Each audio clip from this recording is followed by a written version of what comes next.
Are you a real estate investor looking to elevate your income, freedom, and lifestyle? If so, optimize your daily performance by downloading our free guide, Raising the Bar, 5 Steps to Elevate Your Habits at elevatepod.com. In this guide, created by yours truly, you'll learn why you do what you do, how to easily institute cues in your environment to trigger desired behavior, directly applicable steps to create a fulfilling future, and much more. Get your free copy now at elevatepod.com and kickstart your new habits today. Your future self will thank you.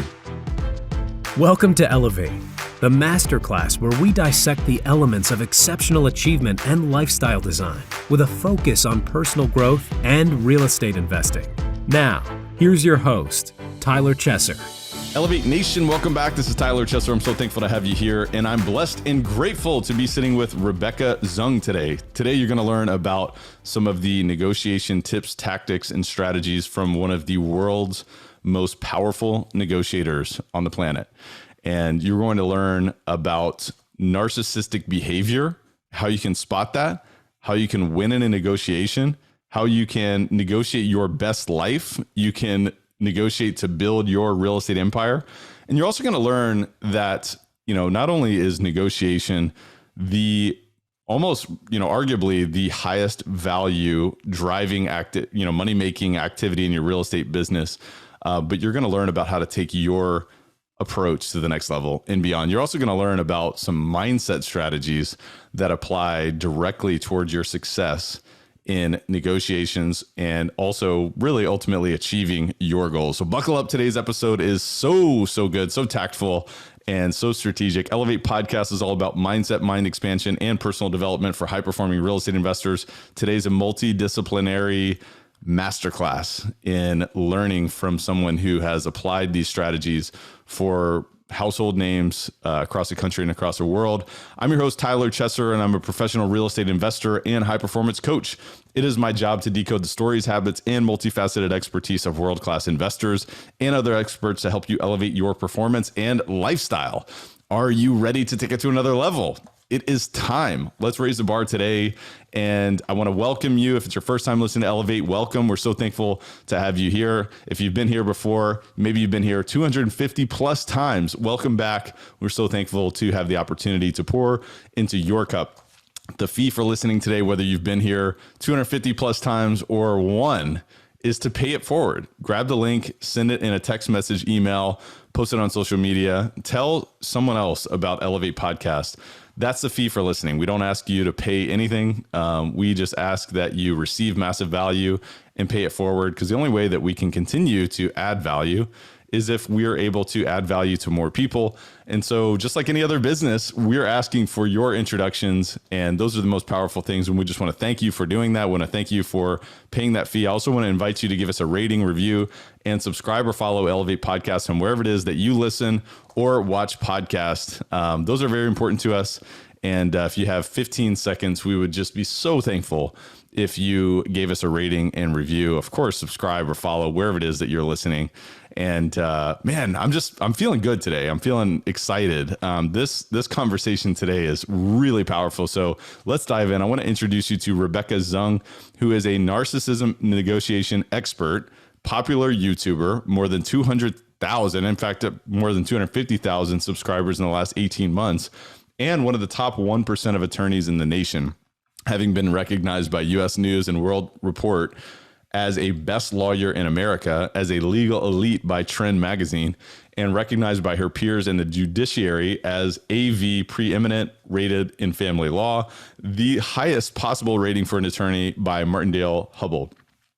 She is the author of the best-selling books Negotiate Like You M.A.T.E.R, The Surefire Method to Step Up and Win, which is the foreword by Robert Shapiro, and Breaking Free, a step-by-step divorce guide for achieving emotional, physical, and spiritual freedom, and is sought after major media contributor. Her perspectives are in high demand by television and print outlets, as she's been featured in or on Extra, Forbes, Huffington Post, Newsweek, Time, Dr. Drew, NPR, Talk Radio, Good Day New York, and CBS Los Angeles, as well as others.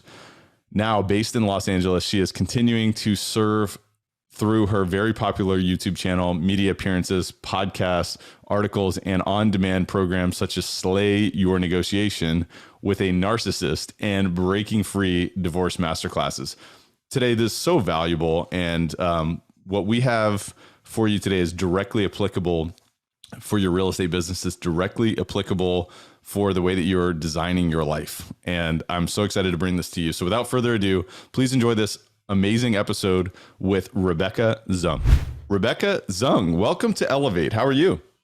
I'm great. Thank you. Thank you for having me. My pleasure. I'm excited about our conversation today. I know it's going to be valuable. In fact, I was thinking about sort of your expertise, your background as I was preparing for this episode. And I'm thinking, you know what, this is some of the highest value activity that we can engage in, especially as investors, entrepreneurs, is optimizing our negotiation. So I'm excited about your expertise. I'm excited about, you know, the way that you've dedicated your life. But before we dive into that, I love to connect to the human being before we dive into concepts, as we were talking about before we started recording this episode. So Rebecca, if you were to describe yourself in the way that the people who know you best would describe you, maybe it's family members, maybe it's really close friends, people that you've known for decades, what would they say about Rebecca Zung?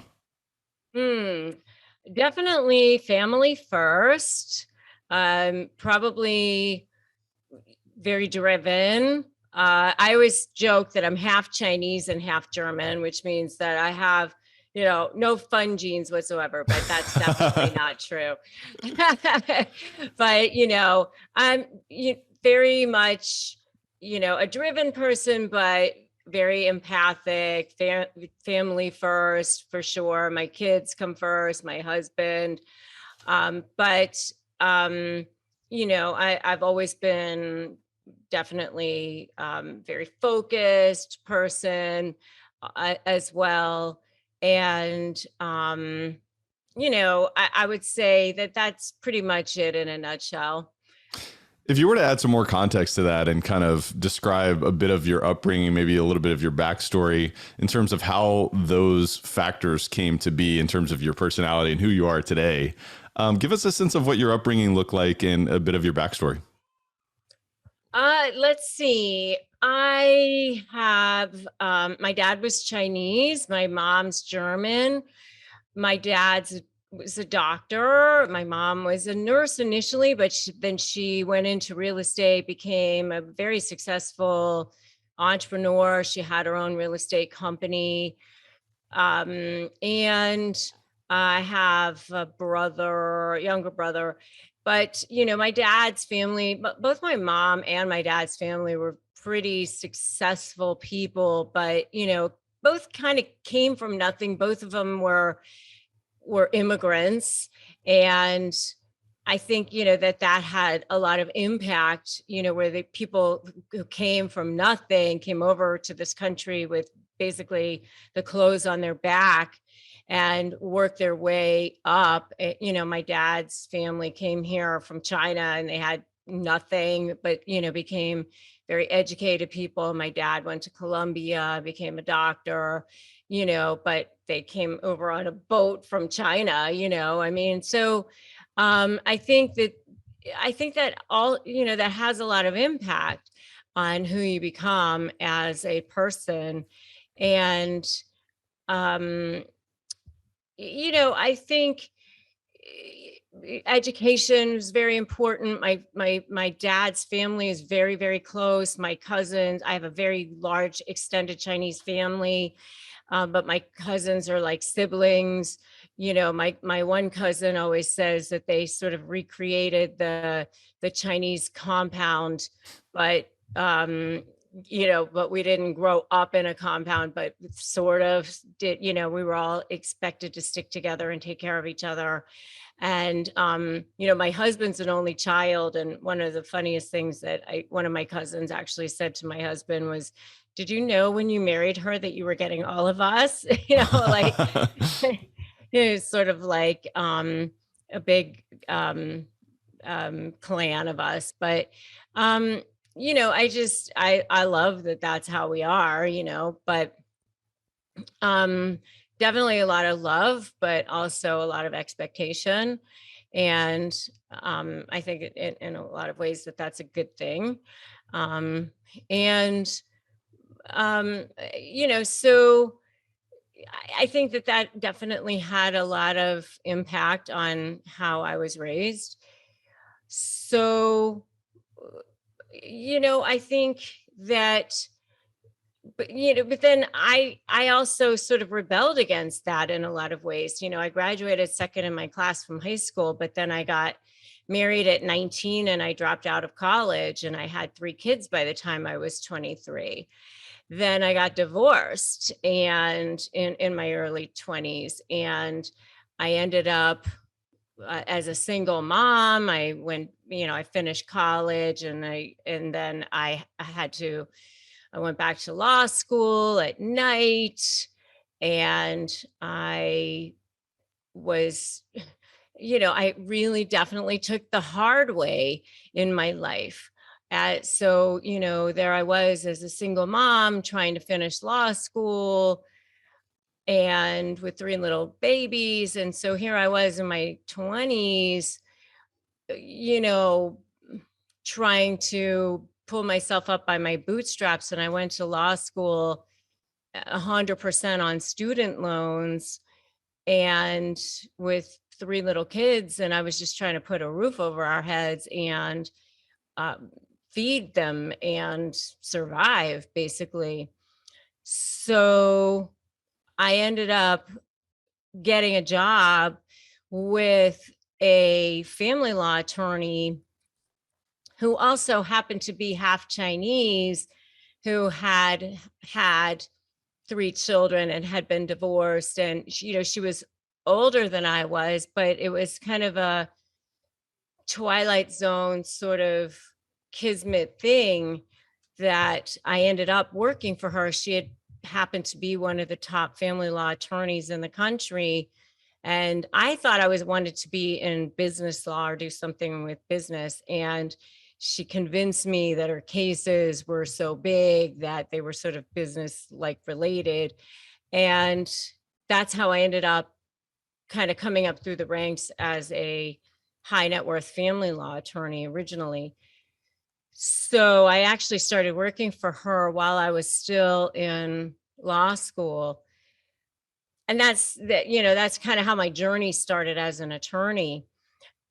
Um, it was kind of crazy that I met this woman who also happened to be half Chinese, and her dad had been a doctor, and Wow. it was this whole crazy thing. Her dad actually had also been an anesthesiologist. Her mom had been an operating room nurse, and that's how her parents met.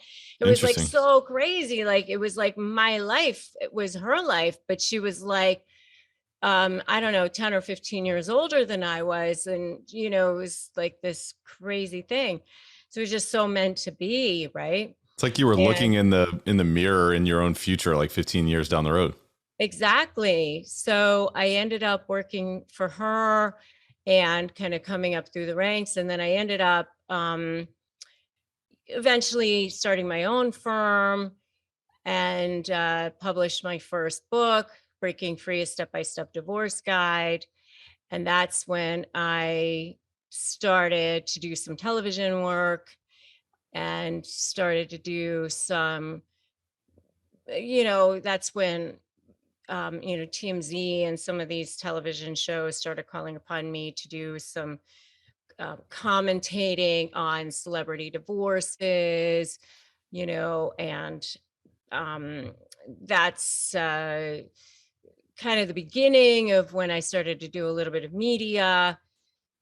And in 2017, I had reached really the pinnacle of my career. I already had really attained every award and recognition that an attorney could get. As far as that goes, I was US News Best Lawyers in America and AV rated by Martindale Hubbell and Evo rated 10 out of 10. And I had represented billionaires and celebrities, and I had the top family law practice and really pretty much everything that I wanted. And the practice was basically eating me alive. And I had my daughter was just starting high school, and I just really wanted something more for my life. I really wanted to be more creative, and I wanted to do other things. And I just didn't want to keep just doing the same thing day in and day out. And so I just decided to merge my practice with two other guys and just do something else. And so I did that. And I didn't really know what the next step was going to be at that point, but I just knew it was going to be something else. I engaged in some other entrepreneurial activities at that point, and one of them happened to be with a woman who turned out to be a covert narcissist. Unfortunately, or fortunately, however you want to look at it, I believe things happen for us and not to us.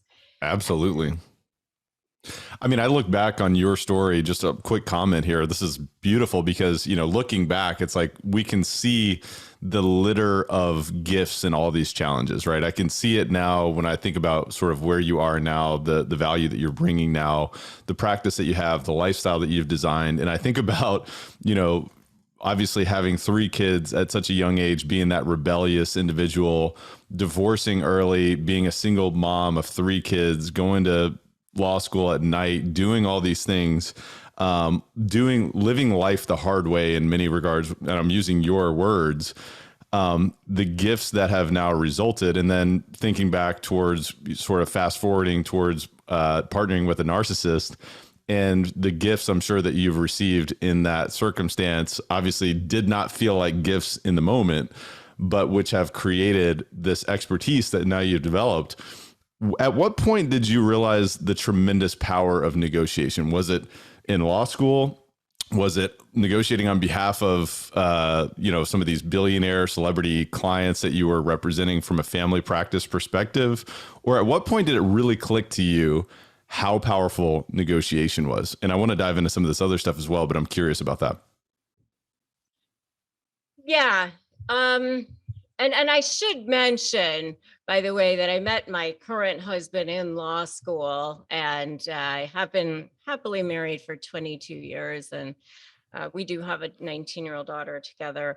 Look at that. So we have another happy ending story as well. So I like that. So I actually started lecturing on negotiation about 17 years ago or so. I mean, I actually had started lecturing on negotiation as a way to develop my practice because I knew that nobody wanted to hear about divorce. And in order to develop my practice, I needed to come up with something to lecture on. And so I thought, okay, well, what is something that I could speak to, local rotaries about, or associations or something like that. And that was something that I knew that I could speak on. And so that was kind of how I really sort of started talking about negotiation.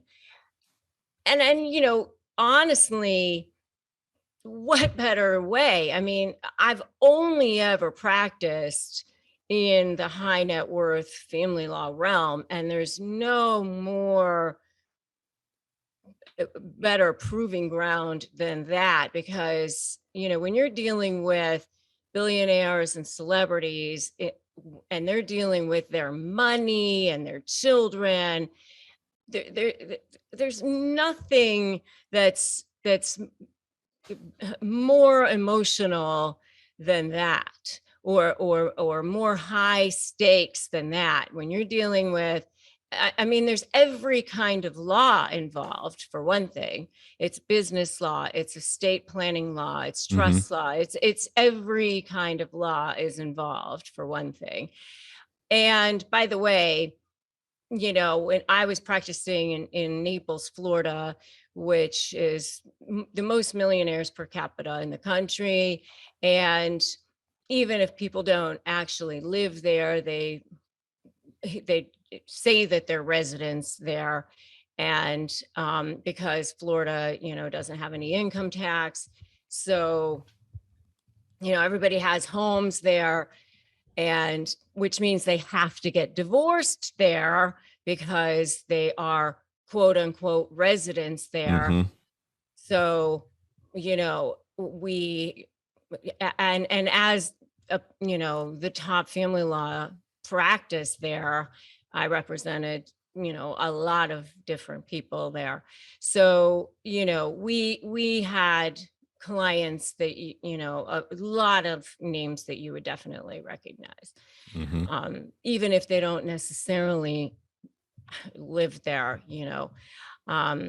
So it was a very, very interesting practice, to say the least, for sure. I'm sure. And I think about our conversation today. I'm excited about it because there's a multidisciplinary learning aspect of this discussion. When I think of, okay, high stakes negotiation when it comes to divorce from a high net worth family perspective, I think we can apply that towards negotiating our best life. We can apply that towards building our empire. We can apply that towards acquisitions, dispositions, structuring deals, whether it's with equity, whether it's with debt partners. I mean, it's so valuable, and I'm so excited about this.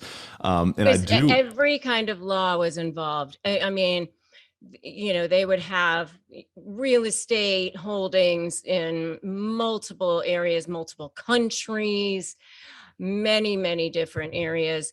I mean, all over the place. And I don't practice anymore, by the way, because obviously, now I have, a total, what they call SaaS business now. And I have, digital courses, and there's YouTube, and, that's what, I mean, I actually still am a partner in a firm, but I don't practice at all anymore. But, Yeah. Well, thank you for that. And your background lends itself so well towards the education aspect. And I think that's where we arrived to this discussion today. You mentioned partnering with a narcissist, and I'm sure there's been so many lessons learned there.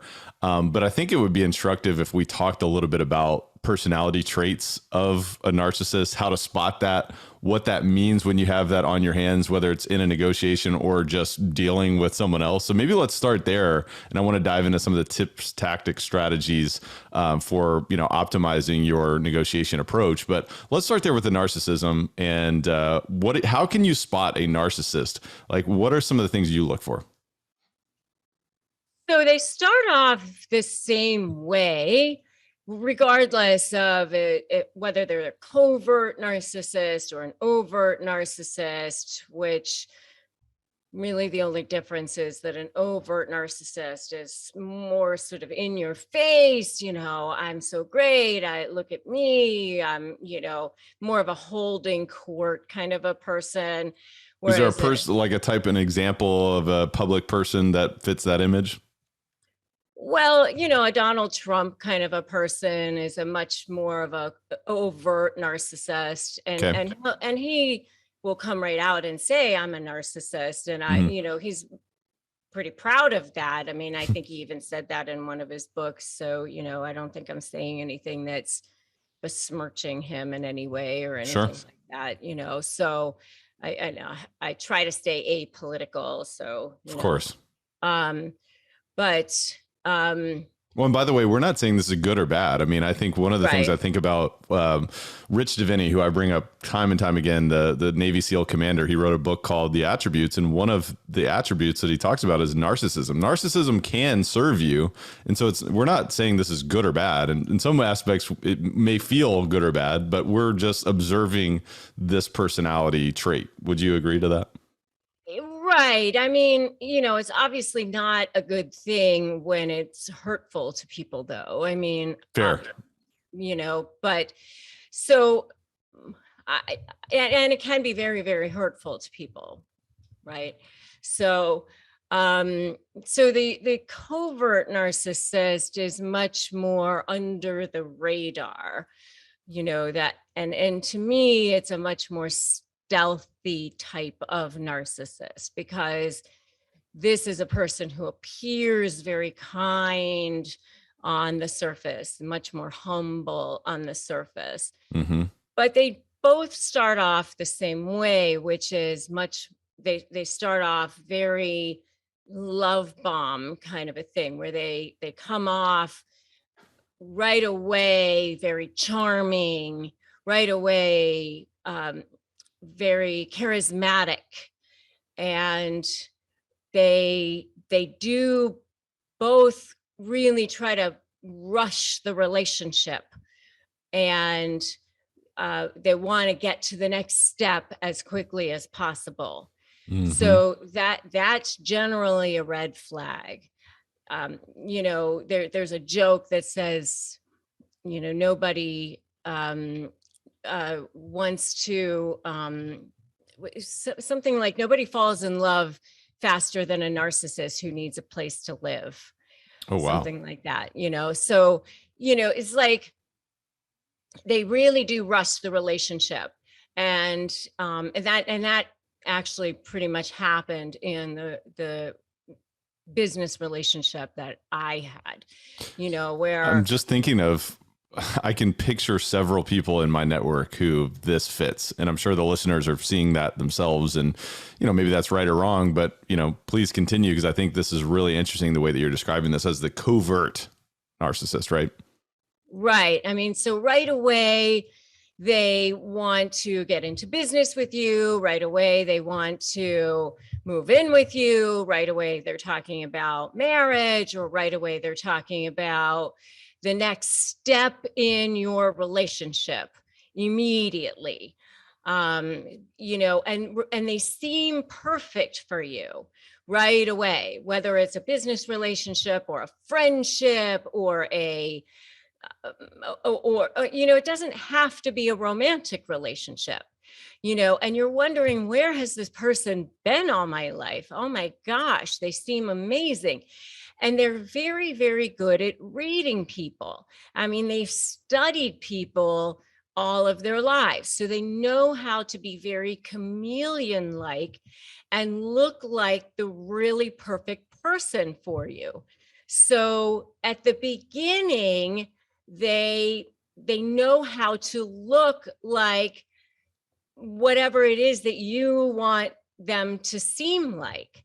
So, right away you're like, oh my gosh, this person seems amazing, like the perfect business partner or the perfect friend or the perfect boyfriend or girlfriend or whoever it is. Mm-hmm. And so the reason why they want to rush the relationship is because they can't seem this perfect for very long. It's not going to last very long, and so they want to lock themselves in before you sort of figure out that they're not who they say they are, or they're not that perfect, or they're not that wonderful, and that they get themselves ensconced into whatever it is. So they're rushing it, to meet your kids right away, or to get you locked into whatever the business arrangement is, or get their name on whatever it is, as soon as possible, before you have a chance to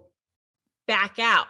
And then, once you start to see those red flags, then a lot of times you start to go, well, do I say something now? Because, well, now I've already gotten this far. Now I've already put their name on the business card, or now I've already introduced them to my family, or now I've already, and so you start to go, well, should I say anything at this point? And sometimes the red flags are in such a way that you think, well, if I say anything about that, does that make me a bad person?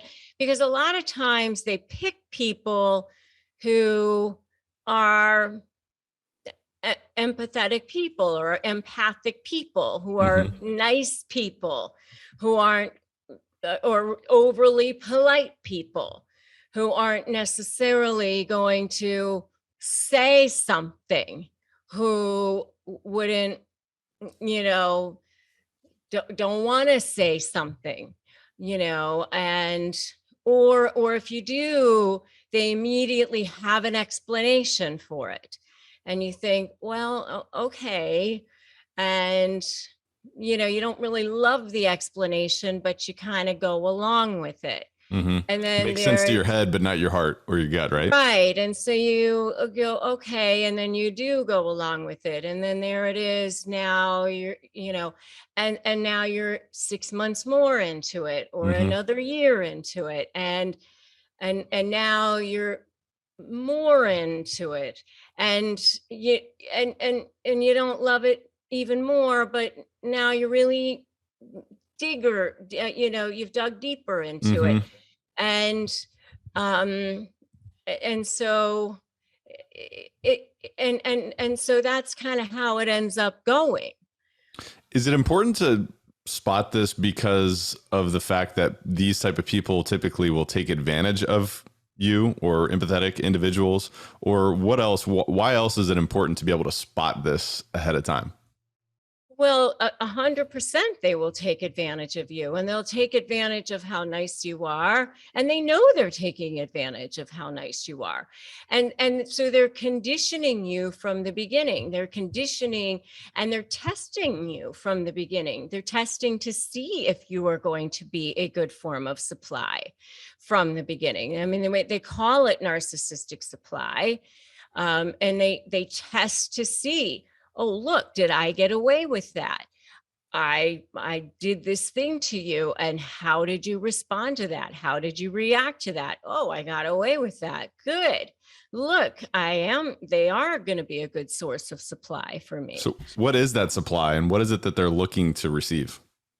So narcissistic supply is you know, what feeds their ego, right? So, and that's what they're looking for. And, you know, so if they got away with that, then they go, okay, look, I got away with it. And, you know, so now I can see that they're going to be a good form of supply for me. You know, so it's more of a psychological feeling that they're receiving. Maybe it's subconscious, or are they aware of this? Are they aware that they're actually taking advantage of someone else? I mean, what's your take on that? I know it's kind of a deep question. I think it's both. I think it's both. But, you know, like if they, for example, if they start to ghost you a little bit, like, you know, you know, they've love bombed you, and now all of a sudden they decide they're not going to respond to your text messages right away. And they ghost you for a day. Well, then they can feel that they're pulling you back in, because you're like, well, wait a minute, where's that love? Where's the love that you were showing me before, right? Right. Oh, how come you didn't respond to my text messages all day long or whatever? And they go, oh my God, you're so clingy or whatever. Now all of a sudden you're so clingy and you're so this and you're so that. And you're like, oh my God, how come you're so hot and cold or whatever? And the fact that you now are begging them to respond or whatever, now they see that you are wanting that, right? And so they're going, okay, look, I've gotten them to want me. I've gotten them to, so now I see that the conditioning is working, right? And so I see that they're going to be a good form of supply, rather than they were just like, oh, forget you. You didn't respond. I don't need you. So give me a sense of when you think about negotiating with a narcissist, because in many sense, I'm thinking it's like, okay, let's try to avoid these type of people as much as possible. Don't get taken advantage of them or from them, in a personal sense, in a professional sense. I'd love to hear your thoughts on that, but I'd also love to hear your thoughts of, all right, if we're approaching a negotiation with an individual who is exhibiting these behaviors that you're describing, and maybe they're not in the exact sense of what you just described, but you can kind of see it and you can read it from a high level. If you're approaching a negotiation with an individual like this who is looking for their ego to be fed, should you feed it to be able to pull some leverage, or what would you say there? Well, I think that there's a couple of different ways that you can approach it. So when you're negotiating with them, there's a couple of things that you have to keep in mind. One is that you always have to keep in mind the idea of supply. So that I talked to you a little bit about this narcissistic supply thing. And there's a number of things that people get wrong about narcissists when they think about negotiating. First of all, people think that narcissists just want to win. And they think, oh, they just want to win. So let me just give them what they want, and then I can be done with this thing. A lot of times people think that. Or a lot of times people think, oh, you just can't negotiate with them, so why should you even bother? Sometimes people think that. Both things are wrong, by the way. A lot of times people think, oh, let's just try to negotiate with them like you do reasonable people. Let's try, sending letters back and forth for settlement purposes, or let's try tactical empathy, or, the things that you normally think about with negotiating. None of that works with narcissists. You always have to keep in mind the idea of narcissistic supply. And the other thing you have to remember is that there's a hierarchy of supply. So here's how it goes. So with narcissists, there is something that I call diamond level supply. Diamond level supply to a narcissist is always how they look. The window dressing, and that's the most important thing. They will protect that at all costs. That is, the one they will die for that, how they look. And then there's something that I call coal level supply. It burns, it gives them oxygen, it's good also. And they definitely want that too. But it's lesser, and that is what I call the dark underbelly of supply, which is like the devaluing people, controlling people, debasing people, making people squirm, intimidating people. That also is very good as well, but it is not as good as how they look. So you have to keep both kinds of supply in mind when you are thinking about negotiating with them. So, but the thing that people always forget is that there's both. So when people go, oh, they just want to win, what is it that they want? I'll just give it to them. They're only thinking of the diamond level supply. They're forgetting about the coal level supply. And so what happens is they give in, and they start at the beginning, they go, I'll just give them this. And then, so the narcissist will just take that, and that just goes into the black hole. They don't even think about it. They just take it and whatever. But then they can't figure out why the narcissist is still driving them absolutely crazy. Well, that's because they enjoy the process of manipulating them, making them squirm, driving them crazy. Because they're still getting supply out of, that coal level supply, right? Mm-hmm. So I always say to people, you have to figure out some form of strategy and leverage, which is my SLAY methodology, that is going to, what's going to potentially, what are you going to do to threaten some form of supply that's going to be more important for them to keep than the supply that they get from jerking you around. I mean, and threaten to expose that. Because if you can't figure that out, then they're never going to leave you alone. So it's almost call out the need for supply. It's always going to be, they're like rats in a maze.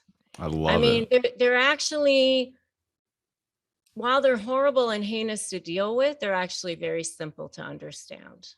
I almost think about this this thought process that an enemy hiding in the dark is more powerful than one that's hiding in plain sight.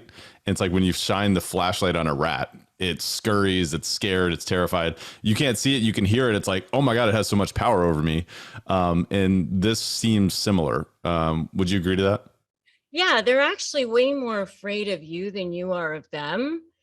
But you just have to understand how they think and how they operate.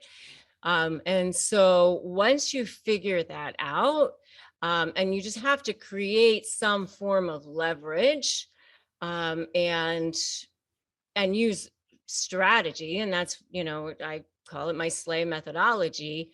And and I always say the best defense is always a good offense, right? I always say the best football teams, if all they have is a good defense, nobody's scoring any points, right? So you have to have a really good offense, but you almost have to build an invisible fence and then kind of spring it on them, and then let them know that like this is how it's going to be. And then, kind of give them their options and just say, okay, this is how it's going to be.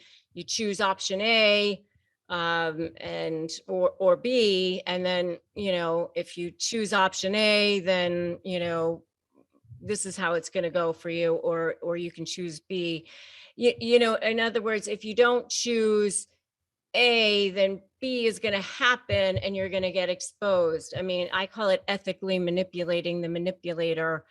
And I mean, it sounds harsh, but it's the only way it works. Hey guys, just a quick word from our sponsor, then we'll be right back to the show. This episode of Elevate is brought to you by CF Capital, a national real estate investment firm founded by myself and my business partner, Brian Flaherty. CF Capital's mission is to provide property investment and asset management solutions to help investors like you maximize their returns by investing in high-value multifamily communities. If you are looking for risk-adjusted alternative investments in quality apartment communities, are seeking tax-optimized cash flow with appreciation upside without all the hassles of management, you might benefit from learning more about investing alongside our team. You're invited to reach out and learn more about how you can invest with us by visiting cfcapllc.com. We're also currently offering a free ebook called The Bottom Line, 10 Ways to Increase Cash Flow in an Apartment Complex. Whether you're a new or experienced investor, we're confident you'll find massive value in this resource. So go get your free copy today at cfcapllc.com. And now please enjoy the rest of the show. Hey guys, my friend Damian Lupo just informed me that checkbook IRAs have been made illegal by the U.S. tax court.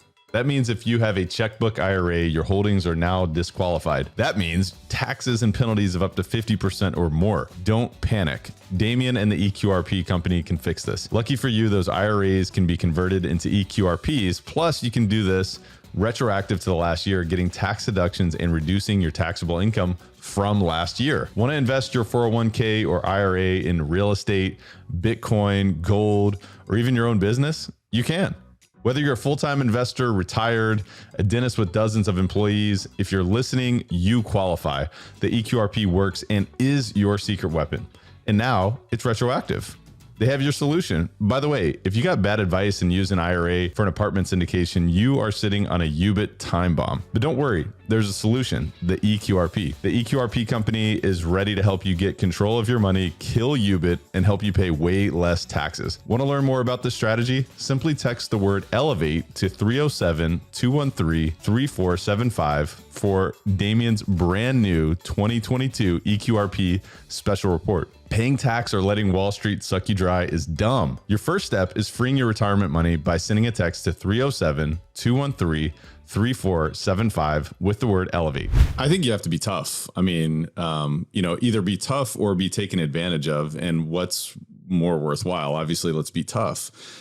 I'm curious, do you know what the percentage of individuals in common population fall in this category? And then what percentage of these individuals fall in sort of the high net worth category? Because I would imagine maybe it's a higher percentage in the latter. But the reason why I ask that is because I think about like the real estate industry. If people are building a real estate empire, they're encountering uncontrollable egos in many, many ways on every day, really. And I think about so many individuals that we've encountered recently that fit the mold of what you're describing. So first of all, how many people or what percentage of the population fits in this category? And then I don't know if you know that, but from the higher net worth category as well.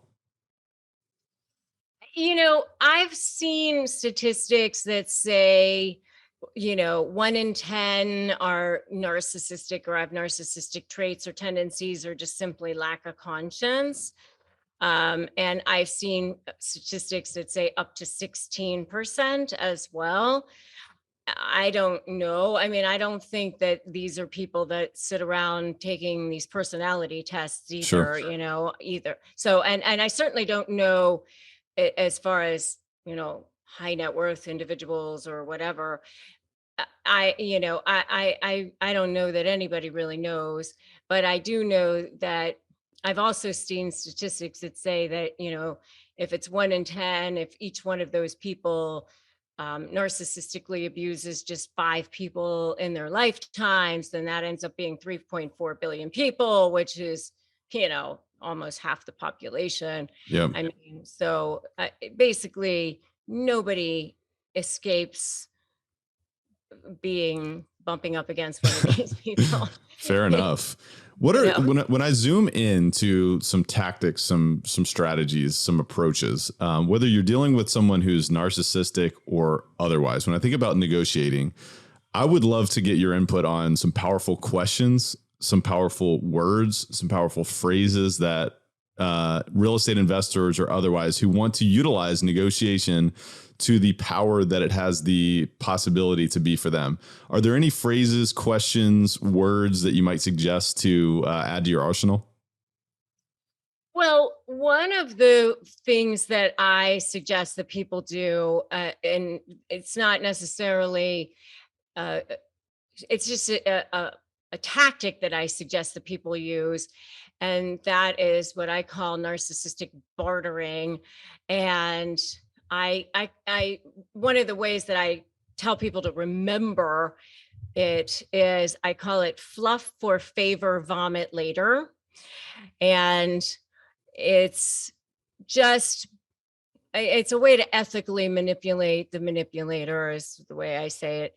And it's basically giving them something of what they want so that you can kind of get something that you want in return. And that is giving them a little bit of adulation so that you can get something that you want in return. So, can you, do the QuickBooks? So you're so much better at it than I am, and it would be done so much more efficiently and quickly, if you did it. Something like that, so then if I did, I'm terrible at it, something like that, so because that way you get something that you want and then they get something that they want, which is the compliments, the adulation, and So I call it fluff for favor, vomit later, because, if you need to go shower or vomit later, then go ahead. And, a lot of people are like, oh, I don't want to have to do that. I can't stand them or whatever. But hey, you use it sparingly and strategically, and It's a you get means to the something. end, right? Exactly. Exactly. What other tools or tips or strategies do you suggest for folks who are wanting to, say they're in the middle of a negotiation and they recognize that for them to get what they want or for them to achieve the outcomes that they are intentional on achieving, they need to gain leverage. Are there any suggestions that you might have for folks? And I know it's a general question. Maybe you could give a specific example of an example, a situation where you were able to gain leverage on behalf of a client or yourself. But is there any strategies that you might suggest for folks in the middle of a negotiation? Yeah, I mean, I do say a lot of times give them a rope to hang themselves. I mean, a lot of times people don't want to give them opportunities to hang themselves, but I say give them opportunities to hang themselves, because they do lie. They are pathological liars. And when you do give them opportunities to, you know, lie, they do. And use that against them, because you can definitely use that. How do you do And that? How do you use that against them? I create summaries, I create exhibits, I create, especially if you're in litigation, you can create summaries of lies and inconsistent statements. You can say, on August 7th, they said this in a text message. And on June 6th, they said this in a text message. Mm-hmm. Tab 1 on, this and this, they said this tab 2. And, one of the things that they don't expect that you're going to do is go back through all that stuff and line it all up together and put it in a summary form. And that is super powerful.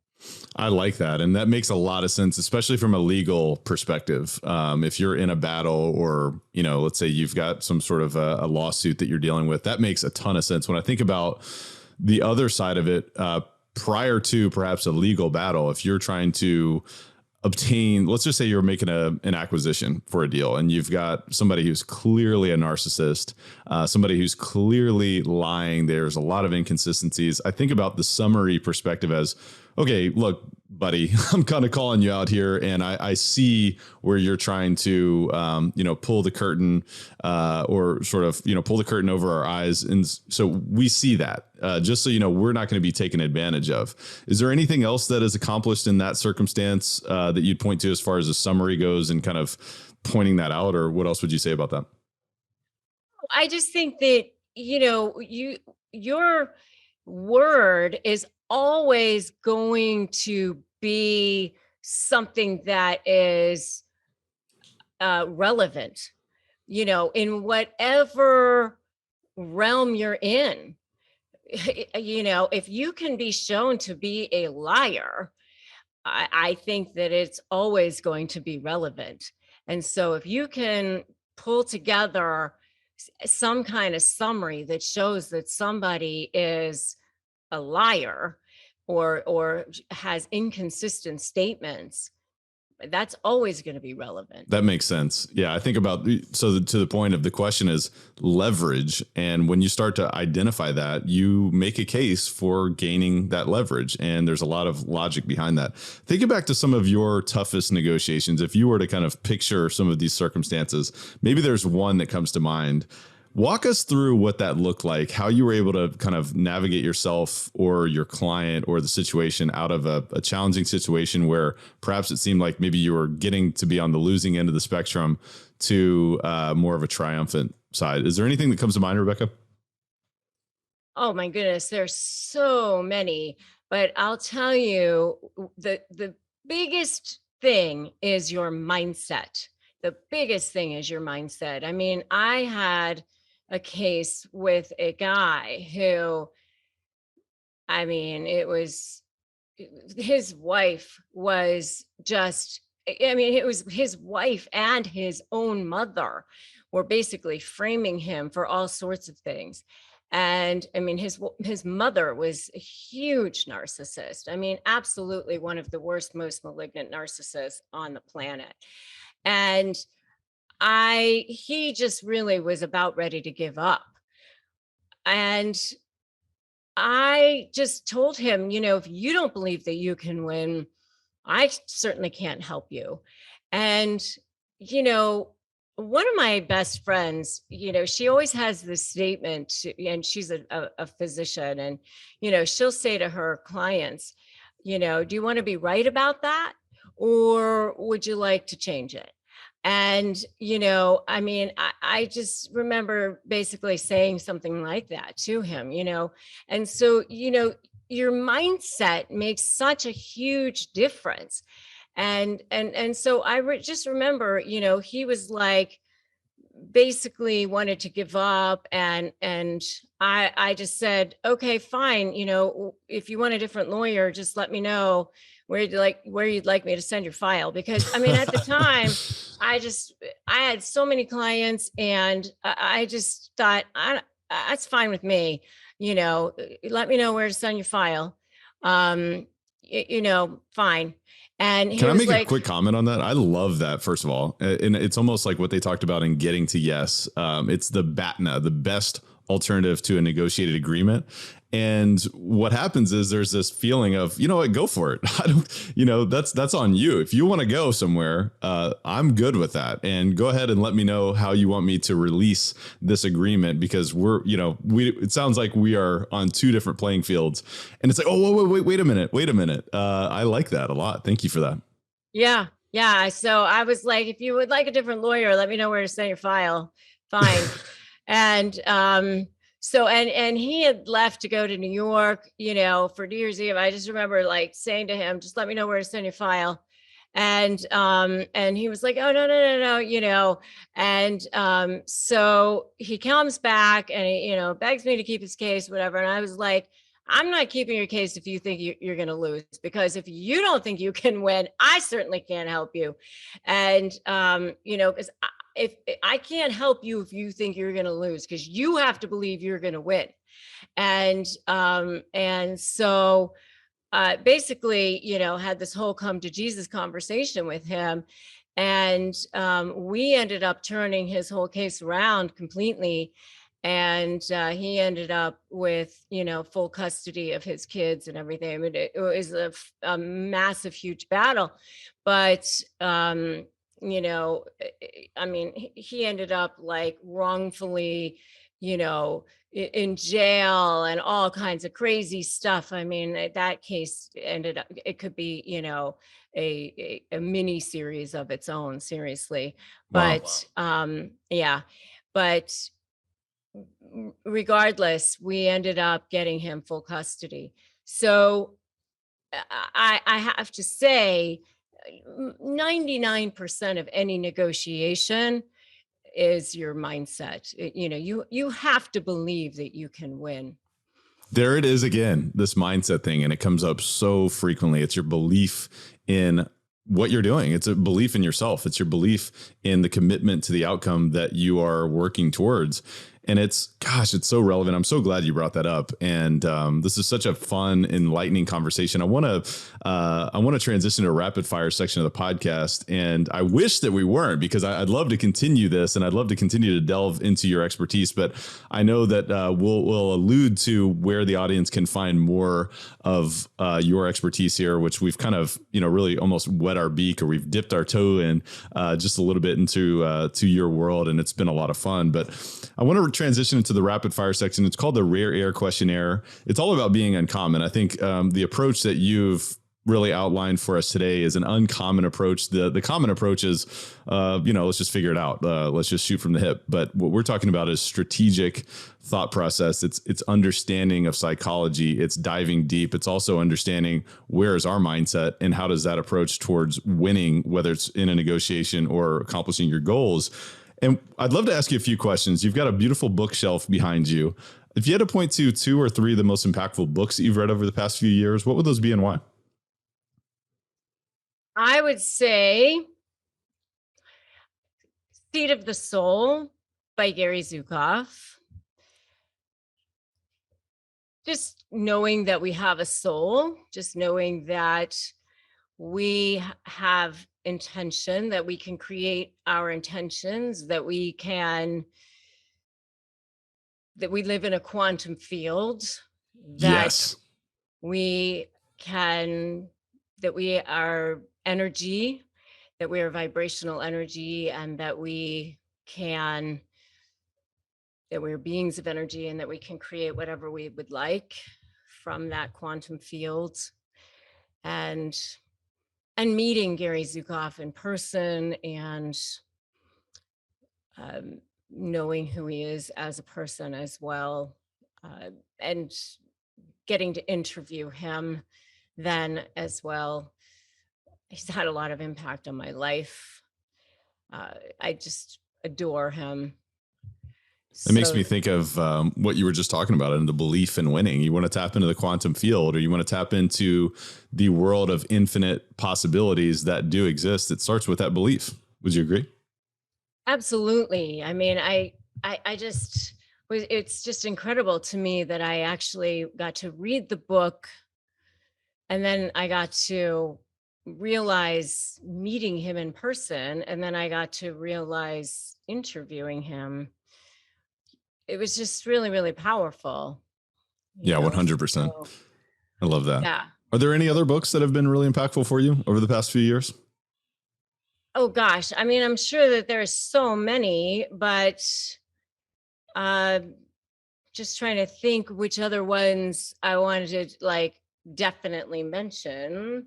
Um I know it's always hard for me too whenever someone asks me this question, because it's like there's so many. And in fact, it's interesting how the thoughts or our worldview can be shaped by books and by reading. And like there's so many different things. It's like, oh, I got this from that, or I got this thought process, or, it just shapes the way that you interact with your reality. But I know it's a challenging question, which is why I almost always cringe when I ask it, but I'll invite you to take a stab at it. Yeah, I mean, I've read so many that I mean, I just finished reading, and this is probably going to be seem really out of left field, but I actually just finished reading Will Smith's autobiography, Oh, and interesting. I've heard it good was things. it was very good, very, very good, and it was very different than what you may think. I learned a lot from it, not just about him, but just he applied a lot of it to life in general, and and just life lessons.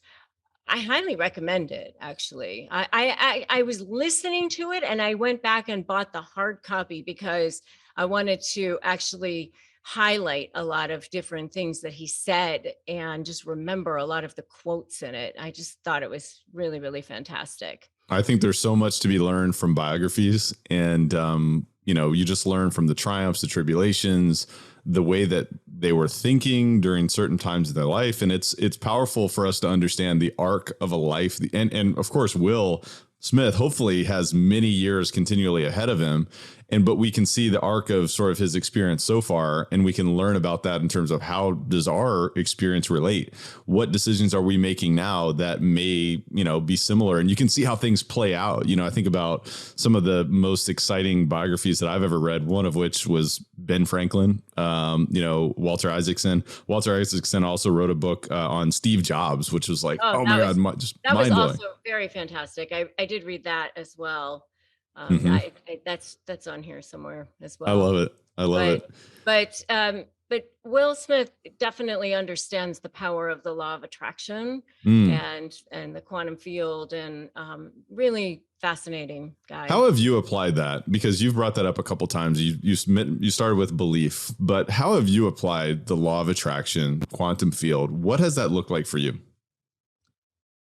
I just really understand that once you decide something and you put the power of your word to your you just have to decide something, and then you put that emotion behind it, And then the universe lines up to make that happen for you. And you have to be really, really specific about what that is that you want. But once you match that to what the universe and your intention to that and your emotion to it, it just happens for you. It just does. If I could stack on this, I mean, to maybe some people, this may sound ridiculous. It may sound woo woo. It may sound out of left field. But the interesting thing is when you dive down into this and you really study it closely, I mean, we're talking about science. We're talking about fact. Newtonian physics is one thing and perhaps has been, turned on its head when it comes to quantum physics, which, by the way, Albert Einstein was kind of the original thought provoker on this concept. And as you dive into the science, what you see is that when you place your intention on an outcome, reality coalesces to create that. And it comes down to the atomic level. Like, we're talking about atoms, we're talking about electrons that then create matter, which is reality. I mean, like, it's crazy, it's mind blowing, but like, to your point, what you just described is that's the process. It's the belief, it's the intention, it's the crystal clarity, and it's the commitment to that outcome. But science and the universe and all of these amazing things come together to create that. Is there anything that you would add to that? Well, but our thoughts are energy, and the universe is energy. And so everything started as a thought. And so, I mean, it's just a matter of it all has to start as a thought. And so like attracts like, and it's if you understand that is, if you understand physics, it's actually really just physics. Absolutely.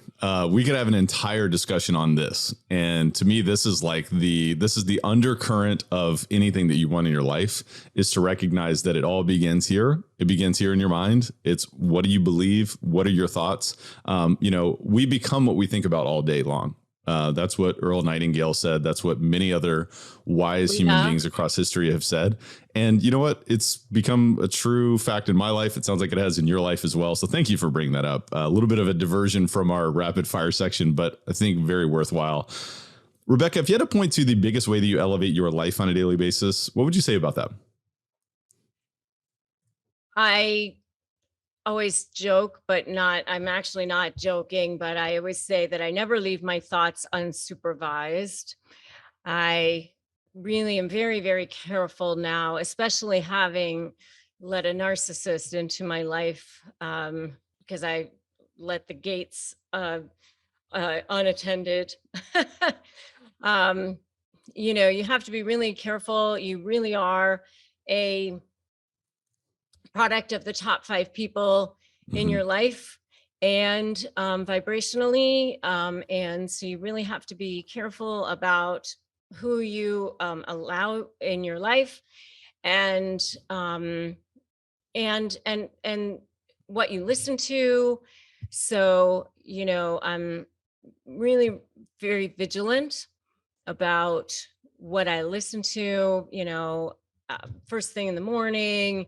I'm listening to good things, when I'm doing the dishes, when I'm walking the dog, when I'm brushing my teeth, when I'm, whenever I have downtime, I'm making sure I'm listening to either good podcasts, good audiobooks, good whatever, good input equals good output. And when I'm surrounding myself with people, I make sure that, they're high vibrationally as well. Just really, really being vigilant about keeping my vibrational energy as high as possible. When I think about never let your thoughts be unsupervised, it almost seems like what you just described there is you're almost the counselor who's saying, all right, here's what's allowed in, here's what is not allowed in. That's the first step. But otherwise, perhaps there's another step. It's like once something gets in that you didn't want in, which I'm sure happens, right? It happens to me for sure. How do you supervise that and eradicate or, course correct? I mean, what does that look like from your mindset? Well, I mean, I'm a human being, right? So it happens, and I just have to be aware of it.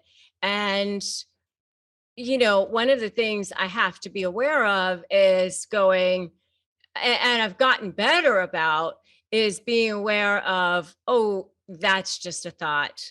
Hmm. That's not me. That's not me. Exactly. That's just a thought. And being able to see it, almost like observe it as a thought, and go, oh, that's not serving me. You're not allowed here. Goodbye. And Yeah, it's you know separating yourself from that. It's saying, oh, that's interesting that you arrived here, but thank you. Goodbye. yeah, See you later. exactly. Almost like, you get to go to the trash curb, but it just almost like pivoting and Mhm. realizing it's not serving me. Easy to describe, more challenging on an ongoing basis in practice. But if the listener can accomplish what you just described, I mean, you want to talk about bringing everything to the next level. It's just unbelievable. So thank you for that. That was a phenomenal way to look at that. But when you think about the biggest way that you elevate others around you, Rebecca, what would you point to? The biggest way to elevate others around me, Yeah, what's the biggest way that you do that? I I do try to remember to use my life to elevate others around me. I I used to say, when I was litigating all the time, that, to be honest with you, like, I hated 80% of my day, and now I love 80% of my day. I mean, do I love doing dishes? Do I love, not always, but but I love what I do most of the time right now. I mean, I really do love that I get to use my life to make a difference for people, that I get to, I feel so blessed that I have like 2 million views a month on YouTube right now. Like, that people want to hear what I have to say. That's crazy to me. But wow, how grateful am I that what I'm doing is making a difference for so many people. That's amazing.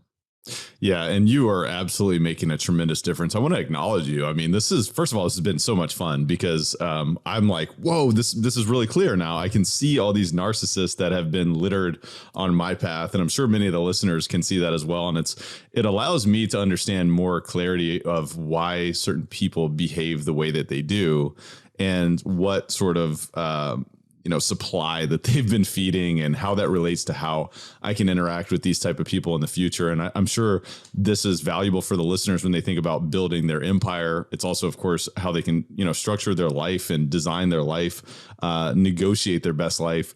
I think that this has just been so valuable. Your expertise is unbelievably valuable. The way that you think about how your mind interacts with not only other people in this capacity, but within your own future. It's just endlessly amazing and valuable. So I just really appreciate you. I want to invite the listeners to go check out winmynegotiation.com. That's winmynegotiation.com. You can actually download a free Crush My Negotiation prep worksheet created by Rebecca directly there. Also, you definitely want to go check out her YouTube channel. We'll put a link in the show notes as to where you can find that. She mentioned, I mean, we're talking about 20 plus million views at this point. It's unbelievable. So we have a very, very valuable individual, in many capacities. Of course, we'll put links in the show notes as to where you can find Rebecca across all social media, and her website, RebeccaZung.com. But Rebecca, thank you so much. Is there any parting thoughts or words of wisdom that you'd like to share with Elevate Nation today? I just want to say that you and you alone create your value. People will treat you the way that you want to be treated, and you get to decide, and so that's the one thing that I want you to remember. There's absolutely nothing that you can't accomplish if you don't remember that. Oh my goodness. There it is. Drop the mic. Rebecca Zung, thank you so much again for being on Elevate. I look forward to continuing our own personal dialogue and having some fun. But is there anywhere else where the listeners can find you other than what I just described? The only other thing I would add, I guess, is Instagram, Rebecca Zung. Boom. There it is. I love it. Rebecca Zung, until next time, thank you so much for being on the show. Thank you so much for having me. Elevate Nation. What a phenomenally valuable discussion with Rebecca Zung. I don't know about you, but I have absolutely identified negotiation as being one of the, if not the most important skill that we can develop as real estate investors, as entrepreneurs, and frankly, as human beings. We're always negotiating, whether we realize it or not. And even, of course, when we do realize it, and it's completely obvious, that's how you make hundreds of thousands of dollars. That's how you make millions of dollars. That's how you create tremendous value. That's how you accomplish goals. In many ways, it is about negotiation. And we've got to understand who we're dealing with. Not only who we're dealing with as ourselves and how we're showing up in terms of, do we believe that our outcomes are possible? Do we believe in winning? But what is this person doing? Are they exhibiting narcissistic behavior?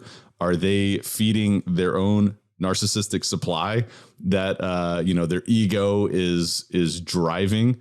And if so, how do we act in a tough capacity, right? I think it's not good or bad, but I will say that, if we allow ourselves to be taken advantage of by these type of people, we're never going to get to where we want to go. And there are people out there, and there are amazing people out there that are people pleasers. And even in the face of a person who is a narcissist, who is taking advantage of other people, and they know that, they allow that to continue. And I can say that if you're in that position, I want to invite you to no longer allow yourself to be taken advantage of. If you're going to elevate to a life without limits, if you're going to create freedom in your finances, in your time, in your location, in the way that you spend your days, then you've got to be tough. And ultimately, what we're talking about today is about stepping up from a strategic standpoint, from a tactical standpoint, on being tougher in a negotiation, in an interaction with someone else, so that you can win, so that you can create amazing things. And I think this comes from people who, if you're listening to the show, you're probably somebody who wants to do things for the right reason. You want to build an empire for the right reason. And it's not, hopefully, to feed your own ego. If that is, we've got to be aware we all have an ego, right? And so is that what's pushing us, or is it something more inspirational? And what I think Rebecca shared there at the end in terms of the quantum field and all that kind of stuff, I would invite you to really dive a little bit deeper into that. That's been a game changer for me. It's been a game changer for how I've been able to interact with my goals and, the vision that I'm creating in my life, and some things that have happened as a result of that clear intention, that elevated emotion, and that commitment to that outcome has been unbelievably surprising. It's been unbelievably exciting, and it's been very validating, and something that I would invite you to engage in yourself. But the first step is really understanding a little bit more about that. If you're anything like me, it's like, all right, yeah, show me the reasons, show me the supporting data. And so if you're the person that needs that, go and do your own research. Some of the stuff that I've done is I've dove into Dr. Joe Dispenza and some of his work. Rebecca talked about Gary Zhukov. So, whatever direction you want to go on that, go ahead and do that. But understand the principles. Ultimately, it's about creating things in a more effortless capacity. Everything does not have to be tremendously hard. Of course, hard work, dedication, commitment is required, especially in a, heel digging negotiation, but also just in a general sense of developing and strengthening a real estate empire, developing and strengthening a life that has no limits. But what we're talking about here is going from a higher level, swimming upstream or going upstream to do things in an easier way, in a bigger way, a more exponential way than you've ever imagined. And this is tremendously valuable stuff. I want to encourage you to re-listen to the show. There's so much here when it comes to tactics, when it comes to strategies, when it comes to identification approaches, when it comes to understanding who you're dealing with, whether it's someone who wants to be a business partner, whether it's someone who you're negotiating across the table with, whether it's someone who wants to come into your personal life. We have to understand who we're dealing with. We have to get tougher. Today is all about that. I want to encourage you to discuss this with a friend. Who is it that you have seen in your past that have exhibited the behaviors that Rebecca shared in terms of a narcissist? What could you have done better? Let's take a little bit of a inventory of what we could do better and improve for the future. Take a step back, have that discussion with a friend. I also want to encourage you to identify your top 3 distinctions, whether it's tactics, strategies, anything that came to mind in terms of your own interactions currently, previously, or something that you're anticipating. Maybe it's, hey, you know what? I'm in a negotiation right now and I just realized that this person is a narcissist. So how can I bring leverage back into my camp? And we talked about some of that stuff. So maybe that's a distinction. Maybe your distinction has to do with the quantum field or belief in winning. The belief in winning is, the most important part. I'm just bringing up some examples to trigger your thought process. So the most important part is to identify those distinctions, because that's how we can now make a plan to take action. I want to encourage you to take massive action, whether that's putting something on the calendar, whether that's having a discussion, changing the way that you behave. That is an action step. So with all that said, Elevate Nation, I hope you enjoyed this half as much as I did. Thank you so much for tuning in, and we will see you next time. Thank you for listening to Elevate. If you enjoyed this episode, be sure to rate, review, subscribe, and pay it forward by sharing with a friend. Most importantly, take this opportunity to elevate your results by taking immediate action on what you learned. For more, visit elevatepod.com.